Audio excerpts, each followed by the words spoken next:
ওম নমঃ শিবায়।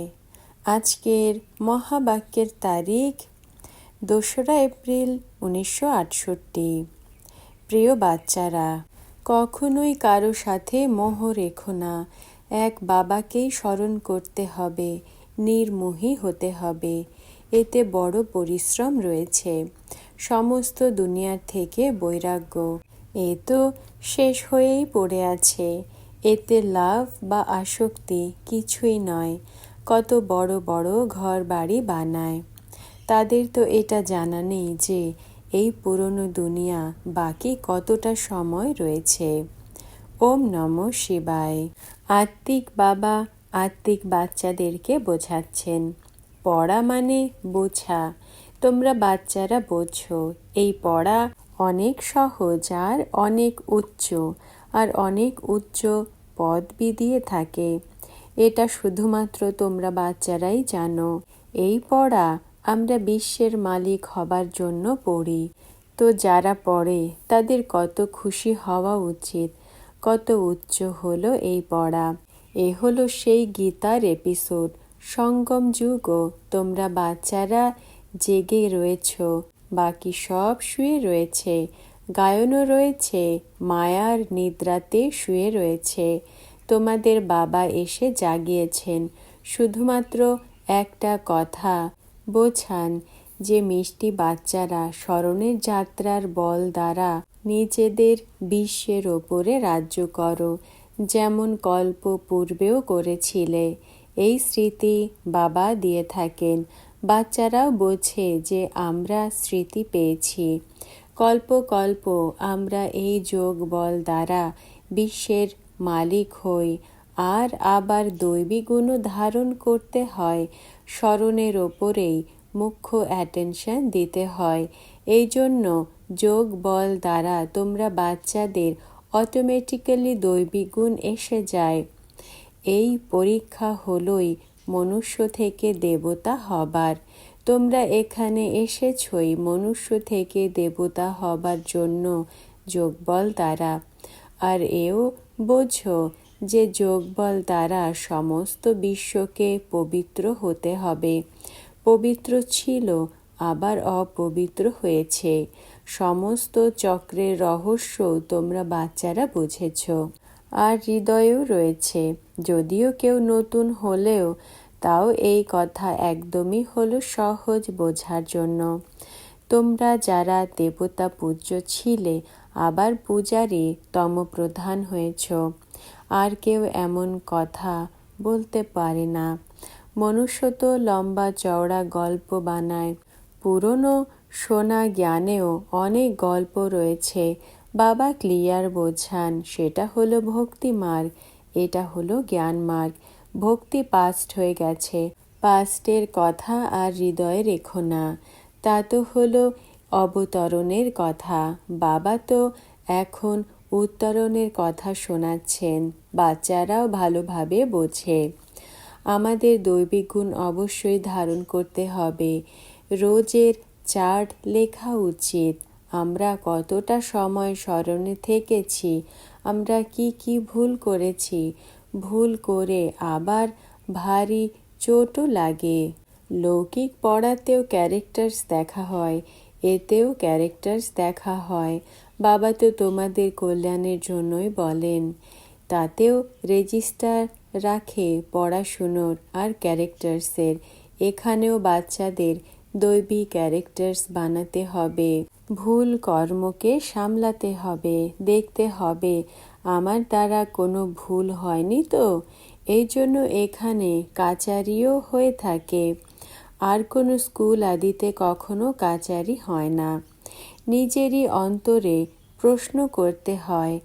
বাবা বুঝিয়েছেন, মায়ার কারণে কিছু না কিছু অবজ্ঞা, চুরি আদির ভুল হতে থাকে। তোমরা বাচ্চাদের কাচারি শুরুতেও হতো। বাচ্চারা সত্যি সত্যি বলতো। বাবা বোঝাতে থাকেন, যদি সত্যি না বলেছ তাহলে সেই ভুল বৃদ্ধি পেতে থাকবে। উল্টো আরোই ভুলের দণ্ড মিলতে থাকবে।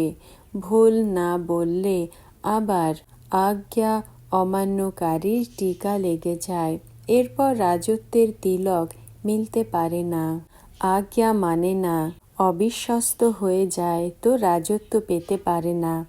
সার্জন ভিন্ন ভিন্ন প্রকারে বোঝাতে থাকেন। সার্জনের কাছে যদি রোগ লুকিয়ে থাকো তো তাহলে সুস্থতা কিভাবে মিলবে? মায়া কিছু না কিছু ভুল করিয়ে দেয়। এই জন্য সার্জনকে তো সাথে সাথে বলা উচিত। বাবা তো প্রত্যেক কথা বোঝাতে থাকেন, এমন এমন মায়ার অনেক তুফান আনবে, একদম পা বাইরে করে মায়া উল্টো মাথা করে দেয়, কোনো না কোনো ভুল করিয়ে দেয়। এখানে তোমরা বসে রয়েছ ফুল পাস হওয়ার জন্য, কিন্তু মায়া তোমাদের হতে দেয় না। সার্জনের কাছে যতটা লুকাবে তো পদও কম হয়ে যাবে। সার্জনকে বললে কোনো মার তো পড়ে না। বাবা অবশ্যই বলবেন সাবধান, এরপর যদি এমন এমন ভুল করবে তো লোকসান হয়ে যাবে, পদও কম হয়ে যাবে। এটাও এখন জানতে পেরেছ। জন্ম জন্মান্তরের অসীম জগতের বাদশাহী এখন মেলে বাবার দ্বারা, এটা এখন জানা গেছে। সেখানে তো এটা জানবে না যে অবিনাশী বাবার থেকে এই অবিনাশী পদ পেয়েছ। সেখানে তো ন্যাচারাল দৈবী চালই চলবে। এখানে পুরুষার্থ করতে হয়, কখনো ফেল হওয়া উচিত নয়। বাবা বলেন, বাচ্চারা ভুল করো না বেশি। বাবা অনেকই ভালোবাসার সাগর। বাচ্চাদের হতে হবে যথা বাবা তথা বাচ্চারা, যথা রাজা রানী তথা প্রজা। বাবা তো রাজা রানী নয়, তোমরা রাজা রানী। বাবা আমাদের নিজের সমান বানান। বাবার যে মহিমা করে থাকো তোমাদেরও হওয়া উচিত। বাবার সমান হতে হবে। মায়া বড়ই প্রবল, তোমাদের রেজিস্টার রাখতে দেয় না। মায়ার ফিতেতে তোমরা পুরোই ফেঁসে রয়েছ, ছাড়েই না। মায়ার জেল থেকে তোমরা বের হতে পারো, সত্য বলো না। না হলে তো বাবা বলেন অ্যাকুরেট স্মরণের চার্ট রাখো। সকালে উঠে বাবাকে স্মরণ করো, বাবারই মহিমা করো। বাবা তুমি আমাদের বিশ্বের মালিক বানাও, তো আমরা তোমার মহিমা কেন করি না? ভক্তি মার্গে কত মহিমা গায়, তাদের তো কিছুই জানা নেই। দেবতাদের তো মহিমা নেই। মহিমা তো হলো তোমরা ব্রাহ্মণদের। সবাইকে সদ্গতি দিয়ে থাকেন এক বাবাই, তিনি ক্রিয়েটার তো ডাইরেক্টরও। সার্ভিসও করে থাকেন। বাচ্চাদের বোঝান, প্র্যাকটিক্যালে বলেন। তারা তো শুধুমাত্র ভগবানুবাদ শুনতে থাকতো শাস্ত্রে। এখন তোমরা যা প্র্যাকটিক্যালে শোনো তা আবার পরে শাস্ত্রে ভরে দেয়। বাকি শাস্ত্রের হলো আলাদা কথা। গীতা পড়ে এসেছে, এরপর তাতে প্রাপ্তি কি হয়েছে? কত ভালোবেসে গীতা পড়ে, ভক্তি করে, বোঝা যায় না যে এতে কি হবে। এটা বোঝে না যে আমরা তো সিঁড়ি দিয়ে নিচে নামতেই থাকি। দিন প্রতিদিন তমপ্রধান হতেই হয়। ড্রামাতে নিহিতই এমন রয়েছে। এই সিঁড়ির রহস্য বাবা ছাড়া আর কেউ বোঝাতে পারে না। শিব বাবাই ব্রহ্মা দ্বারা বোঝান। এও তার কাছে বুঝে আবার তোমাদের বোঝায়, যেমন তোমরা অন্যদের বোঝাও। মূল বড় সার্জন, বড় টিচার তো বাবাই, তাই না? তাকেই স্মরণ করতে হবে। এমন বলে না যে ব্রাহ্মণীদের স্মরণ করো, স্মরণ তো এক বাবারই থাকতে হবে। কখনোই কারো সাথে মোহ রেখো না। এক বাবার থেকে শিক্ষা নিতে হবে, নির্মোহী হতে হবে। এতে বড়ই পরিশ্রম রয়েছে। সমস্ত দুনিয়ার থেকে বৈরাগ্য, এ তো যেন শেষ হয়ে পড়েই রয়েছে। এতে লাভ বা আসক্তি কিছুই নয়। কত বড় বড় ঘর বাড়ি বানায়, তাদের তো এটা জানা নেই যে এই পুরনো দুনিয়া বাকি কত সময় রয়েছে। তোমরা বাচ্চারা এখন জেগে রয়েছ, অন্যদেরও জাগিয়ে থাকো। বাবা বলেন এখন জাগো, আত্মাদেরও জাগাও। প্রতি মুহূর্তে বলে যে নিজেকে আত্মা মনে করো। শরীর মনে করলে তো যেন শুয়ে রয়েছে। নিজেকে আত্মা মনে করে বাবাকে স্মরণ করো। আত্মা পতিত হলে তো শরীরও পতিতই মেলে, আত্মা পাবন হলে তো শরীরও পাবনই মেলে। বাবা বোঝান, তোমরাই এই দেবী দেবতা ঘরানার ছিলে, আবারও তোমরাই হয়ে যাবে। কত সহজ! এমন অসীম জগতের বাবাকে কেন স্মরণ করবে না? ভোরবেলাতেও উঠে বাবাকে স্মরণ করো। বাবা, তোমার তো হলো কামাল। তুমি আমাদের কত উচ্চ দেবী দেবতা বানাও, আমাদের বানিয়ে আবার তুমি নির্বাণ ধামে বসে যাও। এত উচ্চ তো আর কেউ বানাতে পারে না। তুমি কত সহজ বলে থাকো।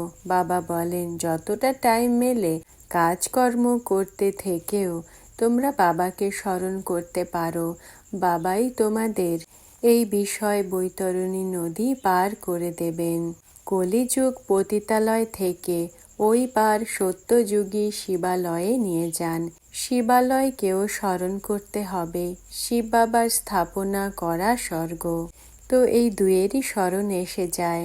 শিব বাবাকে স্মরণ করলে আমরা স্বর্গের মালিক হয়ে যাব। এই পড়া হলোই নতুন দুনিয়ার জন্য। বাবা নতুন দুনিয়া স্থাপনা করতে এসেছেন। নিশ্চয়ই বাবা এসে কোনো তো কর্তব্য করবেন। তোমরা দেখেও থাকো যে আমি এই পার্ট প্লে করছি ড্রামা প্ল্যান অনুসারে। তোমরা বাচ্চাদের 5000 বছর পূর্বের স্মরণের যাত্রা আর সৃষ্টির আদি মধ্য অন্তের জ্ঞান শুনিয়ে থাকি। তোমরাও বোঝো যে বাবা প্রত্যেক 5000 বছর পরে সম্মুখে আসেন। আত্মাই বলে, শরীর তো বলবে না। বাবা বাচ্চাদের বসে শিক্ষা দেন। আত্মাকে পবিত্র হতে হবে, আত্মাকে একবারই পিওর হতে হয়। আত্মাই শতপ্রধান হয়েছিল, আবারও শতপ্রধান হতে হবে। বাবা বলেন, আমি অনেকবার তোমাদের পড়িয়েছি, আবারও পড়াবো। এমন আর কোনো সন্ন্যাসী আদি বলতে পারে না। বাবাই বলেন, বাচ্চারা, আমি ড্রামা প্ল্যান অনুসারে পড়াতে আসি। আবার 5000 বছর পরে এসে এমনই পড়াবো। যেমন কল্পপূর্বে তোমাদের পড়িয়ে রাজধানী স্থাপন করেছিলাম, অনেকবার পড়িয়ে তোমাদের রাজধানী দিয়েছি। এটা কোনো নতুন কথা নয়। কতবার তোমরা পড়েছ। এ কেমন ওয়ান্ডারফুল কথা বাবা শোনান। শ্রীমৎ শ্রীমৎ শ্রীমৎ। কত শ্রেষ্ঠ, উঁচুর থেকে উঁচু হলেন বাবাই। তাঁর শ্রীমতে আমরা শ্রেষ্ঠ অথবা বিশ্বের মালিক হই। অনেক বড় হলো পদ। কারো কারো বড় লটারি দেখে মাথায় খারাপ হয়ে যায়, হোপলেস হয়ে যায়। আমরা চড়তে পারবো না, আমরা বিশ্বের বাদশাহী কি করে নেব? তোমরা বাচ্চাদের অনেক খুশি হওয়া উচিত। বাবা বলেন, অতীন্দ্রিয় সুখ, খুশির কথা এদের কাছে জিজ্ঞাসা করো। তোমরা যেখানেই যাও খুশিরই কথা শোনাও। তোমরাই বিশ্বের মালিক ছিলে, আবার 84 জন্ম ভোগ করে গোলাম হয়ে গেছো। গীত রয়েছে না, আমি গোলাম, আমি গোলাম তোমার। মনে করে নিজেকে নীচ বলা, ঠান্ডা হয়ে চলা। দেখো বাবা কে, তাকে কেউই জানে না। এখন তোমরা জেনেছ। বাবা কি করে এসে বাচ্চা বাচ্চা বলে বোঝান। আমাদের আত্মাকে বলে থাকেন। আত্মাকে বাবাকেই স্মরণ করতে হয়। এই আত্মা আর পরমাত্মার মেলা। তার থেকেই স্বর্গের বাদশাহী মেলে। বাকি গঙ্গা স্নানের দ্বারা কেউ স্বর্গের বাদশাহী প্রাপ্ত করে না। গঙ্গা স্নান তো অনেকবার করেছে। এমনিতে তো জল সমস্ত সাগর থেকেই আসে। কোনো অশিক্ষিত বাচ্চাদের এটাও জানা নেই কি করে এই সব চলে, বৃষ্টি কি করে পড়ে। এও হলো প্রকৃতি, তাই না? তো এই সময় তোমাদের বাবা সব কিছু বোঝাতে থাকেন কি করে প্রকৃতি হয়। তো বাবা আত্মাদের শোনান। ধারণাও আত্মাতেই হবে নাকি শরীরে? এখন বাবা বুঝিয়েছেন, তোমরাও ফিল করো। আমাদের মায়া একদম উল্টো ঝুলিয়ে দিয়েছিল। কত অবুঝ হয়ে যায়। বাবা আমাদের কি থেকে কি বানিয়ে দেন। এখন বাবা বলেন, নিজের ওপরে দয়া করো, বাবার অবজ্ঞা করো না, দেহ অভিমানী হয়েও না। বিনা কারণে নিজেদের পদ কম করে দেবে। টিচার তো বোঝাবেন, তাই না? তিনি জানেন যে আমি অসীম জগতের টিচার। দুনিয়াতে ভাষা কত রয়েছে, কত জিনিস ছাপায়, সব ভাষাতে ছাপানো হয়। কেউ কোনো লিটারেচার আদি ছাপালে তো এক এক কপি সবাইকে পাঠিয়ে দেওয়া উচিত। এক এক কপি লাইব্রেরিতেও দেওয়া উচিত। খরচার তো কথাই নেই। বাবা উদার চিত্ত দেখাতে থাকেন।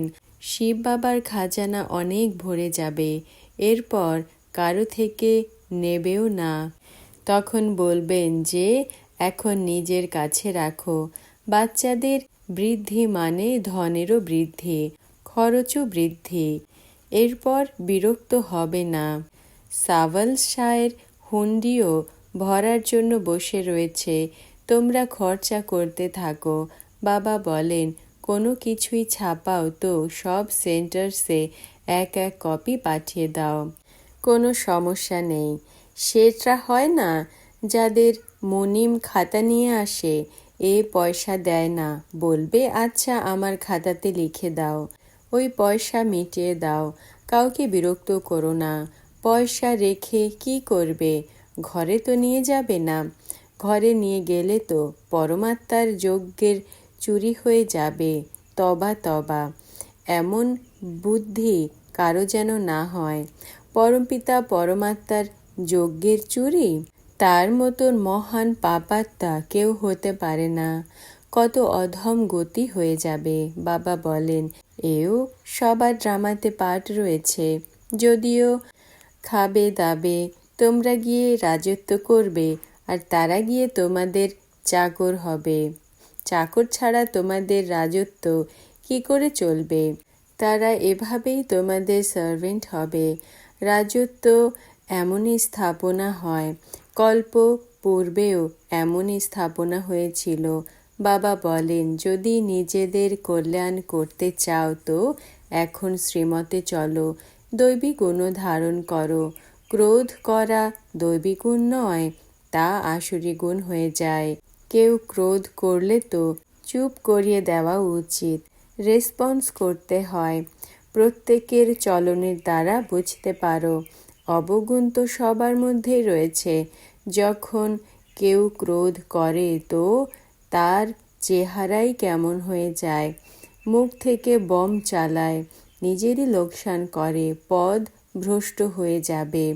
এতটুকু বুঝ হওয়া উচিত। তখনই বাবা বলেন, যে সব পাপ করো তা লিখে পাঠাও। বাবাকে বললে বাবা মাফ করে দেবেন, বোঝা হালকা হয়ে যাবে। জন্ম জন্মান্তর ধরে তোমরা বেকারে গিয়ে এসেছ। এই সময় তোমরা বাবার সামনে এসে কোনোই পাপ কর্ম করলে তো তা 100 গুণ হয়ে যাবে।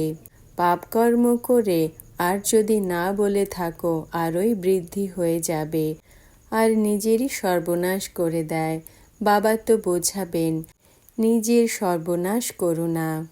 আচ্ছা, আত্মিক বাচ্চাদের স্মরণ, স্নেহ আর নমস্কার। আজকের বরদান, শক্তি অবতার মায়াজিৎ ভব। ব্যাখ্যা, শক্তিবানের নিশানি কি হবে? কোথাওই কারো মধ্যে আসক্তি যেন না হবে। দ্বিতীয়, শক্তি স্বরূপ সদা সেবাতে তৎপর হবে। সেবা যে করে ত্যাগ আর তপস্যা মূর্ত হয়, এজন্য তার কখনোই আসক্তি হয় না, অর্থাৎ বডি কনসিয়াস হয় না। তৃতীয়ত, তার শক্তিদাতা বাবা আর তার থেকে মেলা শক্তি সদা স্মরণে থাকে। এমন শক্তি অবতারই মায়াজিৎ হয়। ওম নমঃ শিবায়।